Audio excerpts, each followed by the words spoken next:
Hello everyone, and welcome back to our series on quantum mechanics.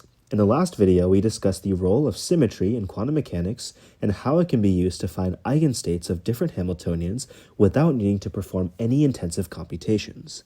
In this video, we will begin our next chapter of QM, studying the energy levels and eigenstates for various one-dimensional potential wells, by first looking at the infinite square well. The infinite square well refers to a potential function which is zero within a finite range and positive infinity everywhere else. For our purposes, we will consider the well to be between x equals 0 and x equals a. Here, any particle can only exist in the region where the potential is not positive infinity, meaning that outside the range from 0 to a, we have that psi equals 0. Hence, we have that psi equals 0 at the endpoints of this interval, giving us boundary conditions. Therefore, any energy eigenstates are only non-trivial within the interval from 0 to a. Consequently, for our analysis, we will constrain x to this interval. Okay, so how do we actually go about computing energy levels and eigenstates? Well, all we have to do is we simply substitute v equals to 0 into the time-independent Schrödinger equation, giving us the following setup. Here, we have that E is greater than 0, since a particle with E less than or equal to 0 is not possible, since V is greater than or equal to 0 everywhere. I will denote the expression square root of 2me over h bar as the wave number k. From your other physics or ODE classes, you probably know that the solutions to this equation take the form of cosine and sine functions. From the boundary condition psi of 0 equals 0, we can eliminate the cosine solution, meaning that we are simply left with the sine solution. Using the other boundary condition, psi of a equals 0, we get the following quantization condition for the wave number.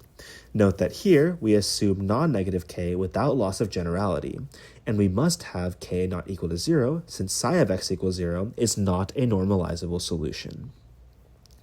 We can normalize these eigenstates to get the following expressions for each n. Expanding out k in terms of E, we can perform algebraic manipulation to get the following allowed energies E indexed by n greater than or equal to 1. Altogether, by solving the TISE, we obtain the following set of eigenstates as well as their corresponding set of energy values.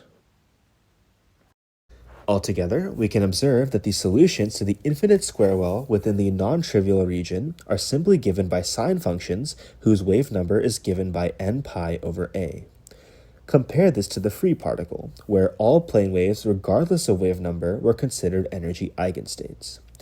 Consequently, by constraining the free particle to this finite region from 0 to a, we restrict the allowed wave numbers as follows. Conversely, if we take the limit as a goes to infinity, we can see that the resolution of allowed wavelengths becomes finer and finer before eventually becoming continuous at the infinite limit. If you've ever studied waves in the past, you might recognize this behavior as being analogous to that of waves and strings. In particular, if we fix a string at two ends, x equals 0 and x equals a, the only vibrational modes we allow are those for which the wave number has the form n pi over a, since these are the only ways for which the wave is 0 at both boundaries. However, if we have a semi-infinite string or infinite string, we allow any vibrational modes of any wave number. Now that we have discussed the intuition behind the infinite square well problem, let's look at an example with this potential. Suppose we have a particle that is initialized in the ground state, in other words n equals 1, of the infinite square potential well with length a. Now suppose that we instantaneously double the size of the well from a to 2a without changing the original wave function. If we now measure the energy, what is the probability of getting the new first excited state energy, in other words n prime equals 2, as the measurement outcome? Pause the video and try to think about how you'd go about solving this problem. Let's think about what this problem actually wants us to do. We are given an initial state of this form.